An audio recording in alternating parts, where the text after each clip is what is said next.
students, welcome to my class. Today we are going to learn about a small topic from an elective paper, that is BOD 102. Paper title is Research Methodology, Bioinformatics and Biostatistics. We are going to study a module, that is Laboratory Hazards, from Unit 1, that is Basic Concept of Research and General Laboratory Practices. Module number is 5. Myself, Dr. Ranjita Savaikar, Associate Professor, Department of Botany, PESS RSN College, Pharmagudi, Ponda, Goa. Now, before I start with this module, in the earlier module, we understood about access to laboratory.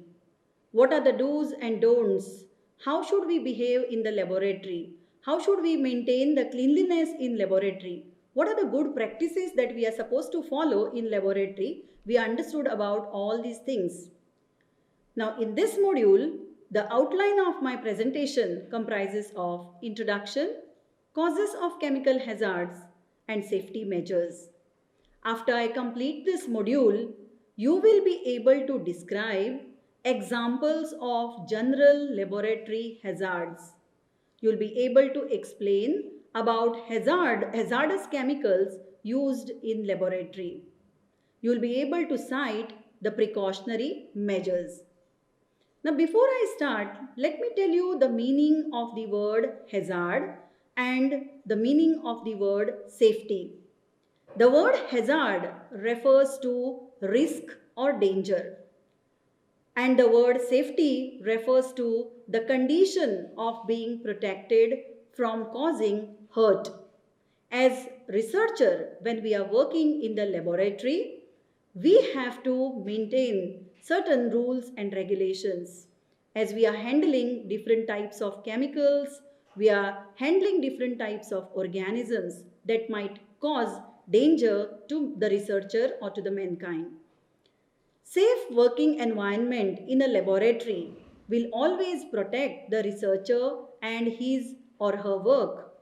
There are other researchers working in the laboratory.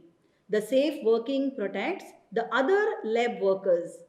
There are cleaners who clean the laboratory.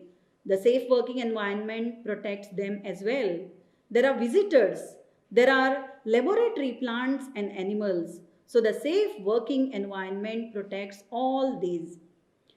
Let us understand the general hazards that are happening in the laboratory. Chemical, fire, electrical, noise, radiations, gases, then sharps, spillages, breakage of glassware, pressure equipments, biological organisms, and many more could be the sources of hazards in the laboratory. Now today, in this module, we are going to understand about the chemical hazards. First, let us understand the different types of chemicals that are present in the laboratory. Certain chemicals are referred to as carcinogens.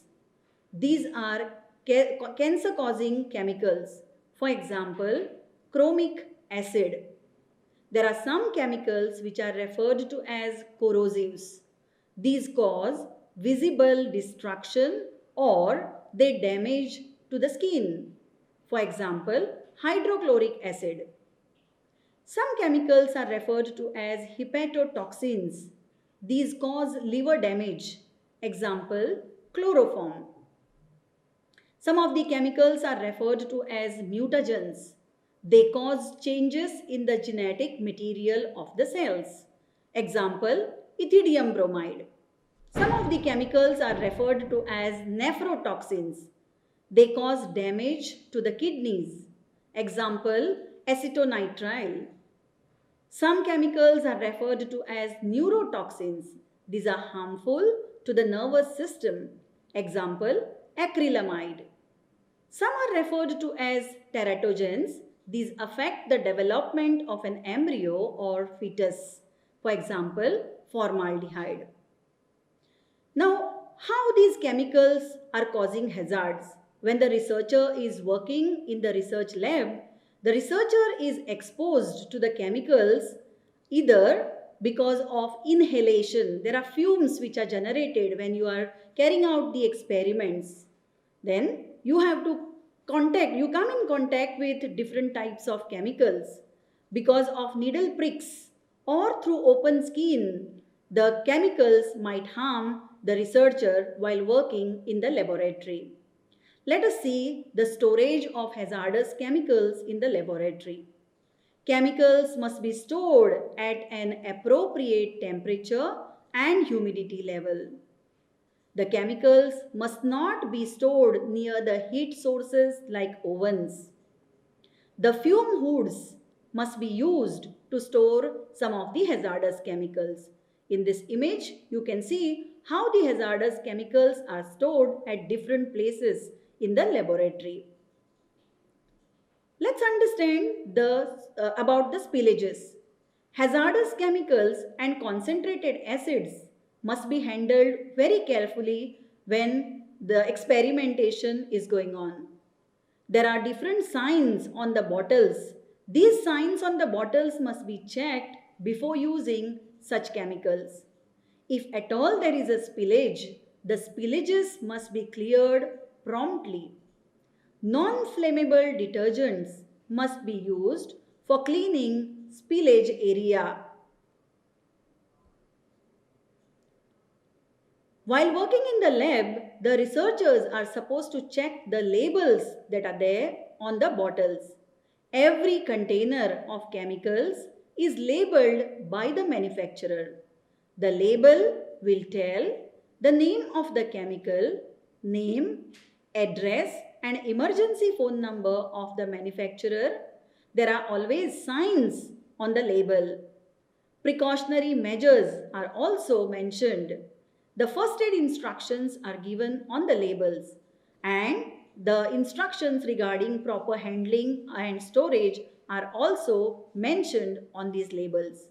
In this image, you can check out the labels. A cross sign refers to the harmful nature of the chemical. In the second picture, you can see the corrosive nature. The sign resembles the corrosive nature. In the third one, you can see the sign that resembles the sign says that it is there is an acute toxicity. Then another important signs that can be checked out on the labels are for the exclamation mark, that is for the irritant to the skin as well as to the eye. Another sign which shows flammables. Then this sign towards the right hand side, you can see there is a sign that is referring to the carcinogen. Now let us understand how to tackle the waste chemicals in the laboratory. Lot of wastage is generated when you are doing experimentation in the laboratory. Risk assessment will determine how laboratory waste materials are disposed safely. Solvents and oils must be segregated into the correct waste bottle or drum. Chemical waste should not be put in the drain or with normal waste unless authorized to do so. Let us see about the gas cylinders. While doing experiments many a times, we have to heat certain things.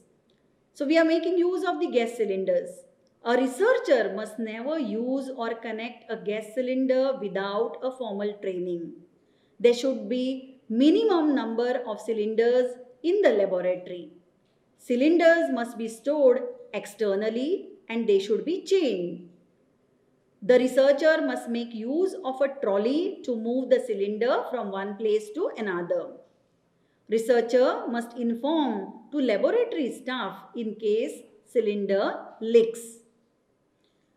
Now we need to protect ourselves and we need to take some safety measures while working in the laboratory.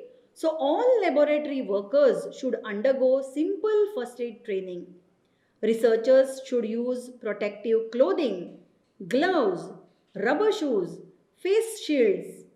All the accidents should be reported to the supervisor or to the departmental staff.